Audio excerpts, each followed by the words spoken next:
Hello and welcome back to the Dirty Hands Garden. I want to talk to you today about weeds. So this is Sunday, March the 14th, 2021, and things are really starting to take off in terms of the cooler season, not only vegetables or flowers that we would want, but also in terms of weeds. All throughout the lawn, you've got lots of these herbaceous perennials and annuals that are really taking off. And well, let me just give you a quick sampling of what's coming along. Right here at the corner of my greenhouse, we have quite a few of them all in one place, so it's a good place to look. So here you can see some dandelion blooming. There's some clover in there. I'm not sure what this is called, but it's some sort of a it looks like a mint of some sort. This is another type of mint. Really pretty flowers on some of these things. And really, what really makes a weed? Is it just the plant itself is noxious or obnoxious? I don't think so. So in terms of the definition of a weed, I would say that it's just a plant that's out of place. A plant that you don't want to be somewhere that it is currently. I'm not a lawn person. I have just under 7 acres total here at our property. About an acre of it is in forest. Another acre or so is the pond, and then the rest is just open grassland. So to try and control that many non-grasses in my lawn would just be a constant battle. So one that I'm not interested in fighting. If you are, by all means, fight away. A beautiful green full lawn is certainly attractive to look at, and if you don't judge me for having a few non-grasses in my lawn, I won't judge you for getting rid of them. But one thing is for sure, I don't want them in my cultivated areas. So dealing with weeds is something no one wants to talk about. But I've seen some really potentially productive gardens just go absolutely wild with weeds because they are really hard to take care of, and it could take a lot of time to deal with. So I try to keep on top of weeding on a more or less daily basis, and I'm about to go do that now. I skipped a couple days to sort of bring home a couple of points, just to show you what it looks like after a couple of days of not weeding.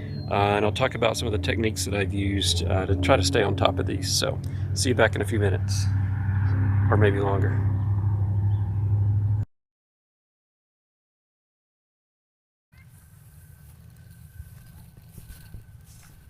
Okay, and I'm back. So sun's not out terribly much, but it's still coming through the clouds. I put on a hat just in case. Get this off so you can see me messed up here and all. Let's see. Just gotta untangle. Okay, so the job is done. The weeds are now taken care of for the day. So time for the reveal. How much weed did I pull for the day? Keeping in mind that I do it typically every day, and now I've waited 3 days to do the weeding today. So here's what I got. That's the full extent of it. Not a lot there. Now, why is that? Why am I so lucky as to not have so many weeds? Well, one thing is staying on top of them. Another thing is the technique that I use. Not just for the weeding, but to set it up to begin with. So I don't enjoy weeding. It's not one of my favorite tasks. I'd rather do a bit of work up front and set myself up to win for the future so that I don't get weeds. So I'm preventing weeds rather than dealing with them once they happen. So how do you go about that? Well, let's do a different look here.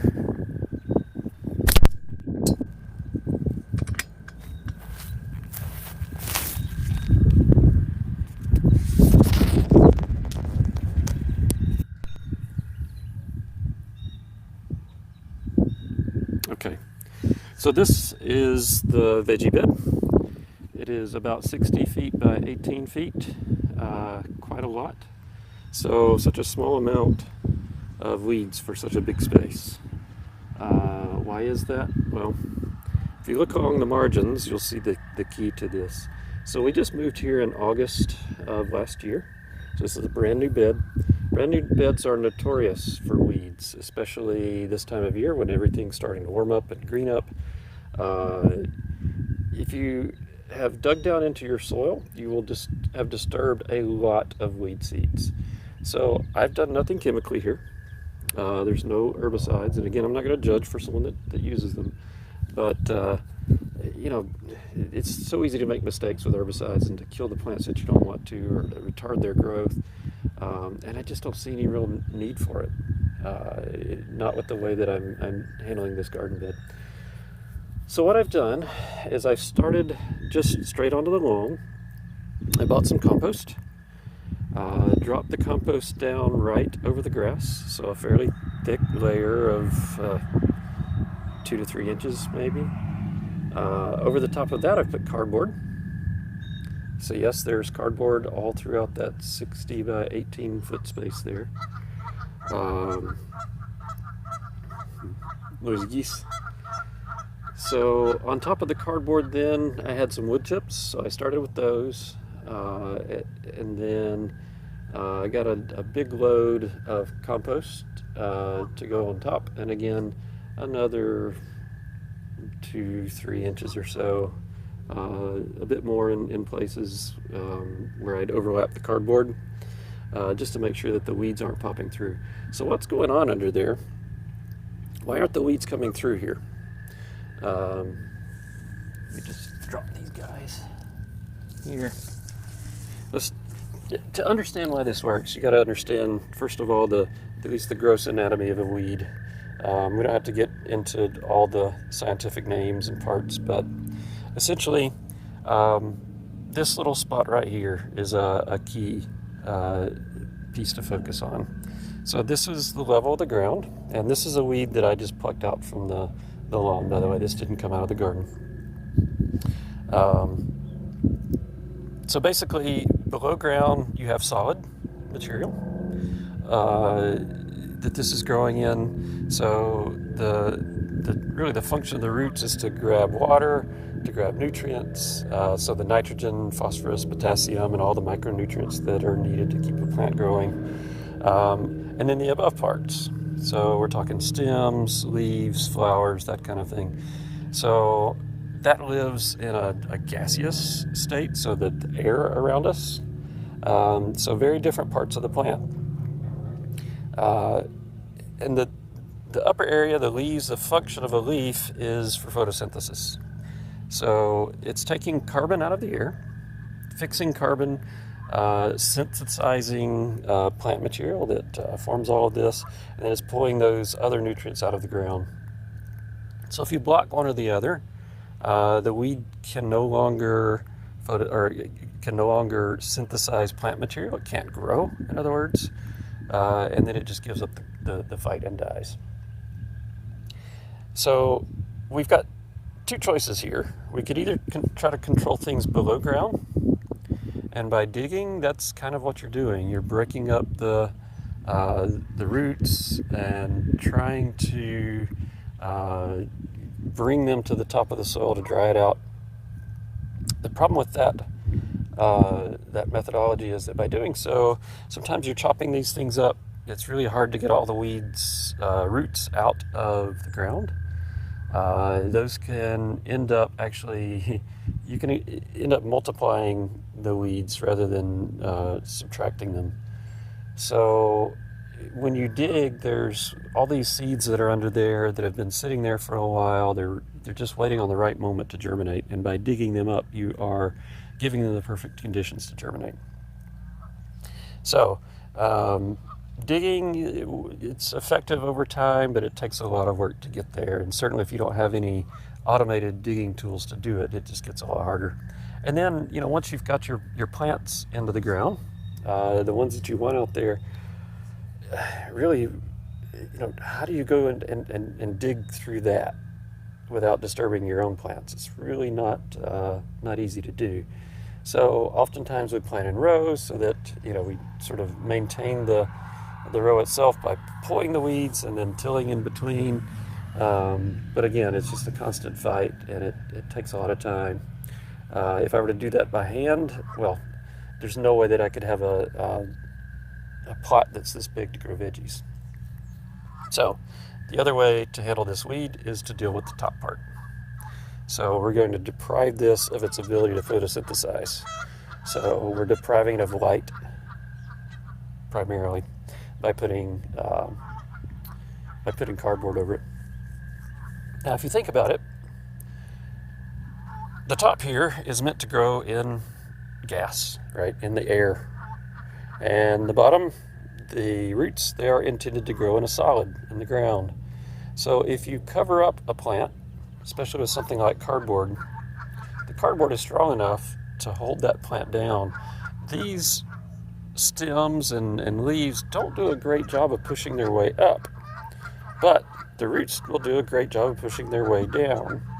So if you start this way and you plant directly in the compost, the plants that you're putting in there, they can do a good job really of getting into the soil in spite of the fact that there's cardboard there.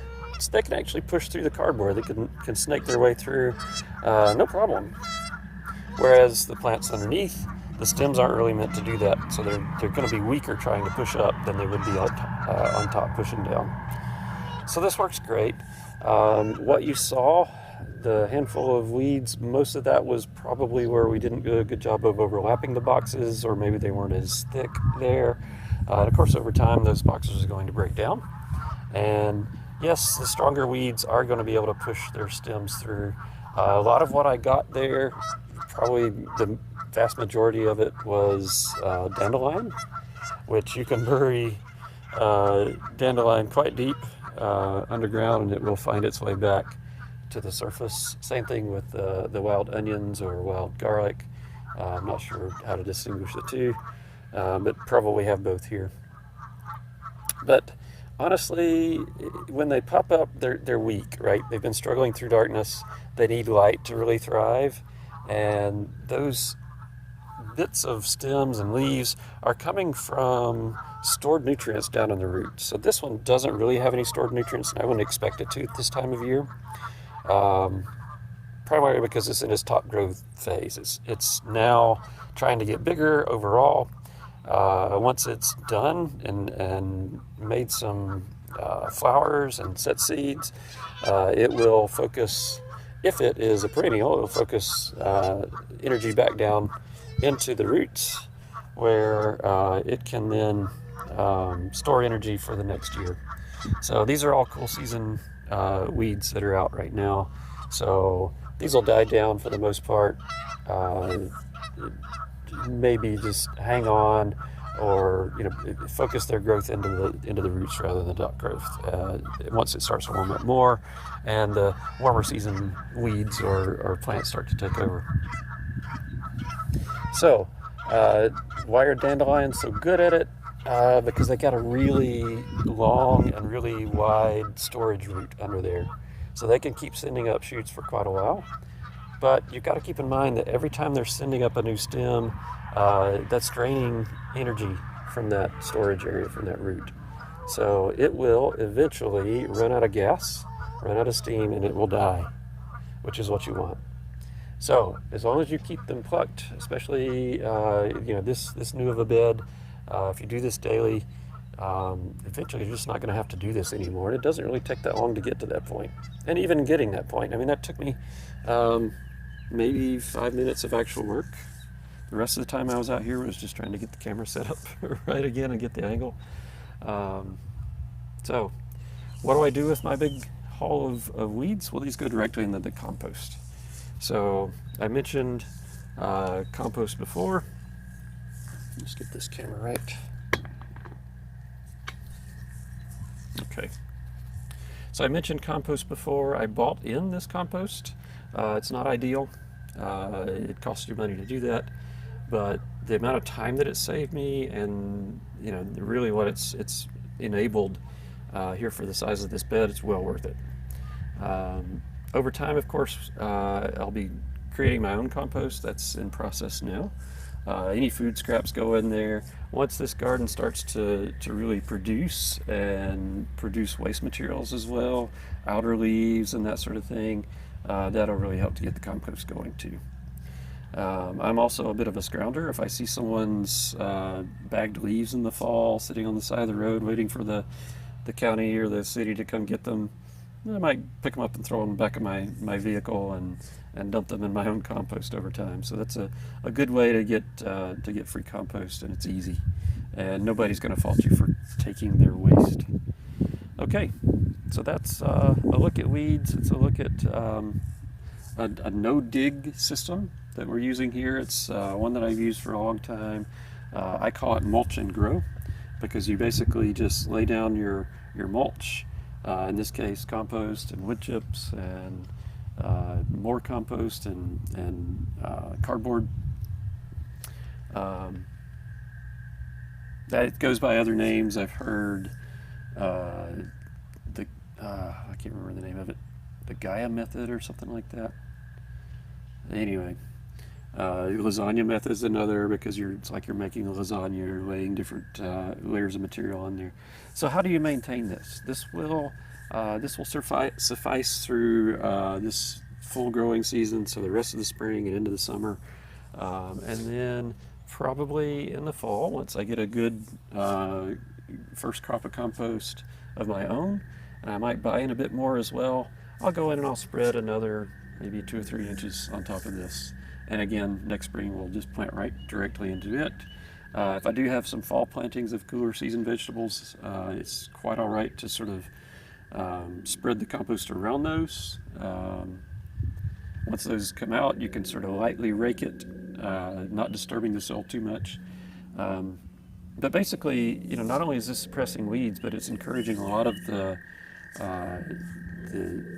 microorganisms in there that can form symbiotic relationships with the plants that we want in the garden, and can actually increase their vigor.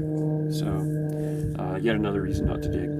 But again, if you are a digger, if you enjoy digging, if you've had good success with it, by all means, please continue. It's just, this is how I've handled it, and I think it's great for suppressing weeds and for really encouraging the growth of the plants that you want. So, until next time, I'll see you.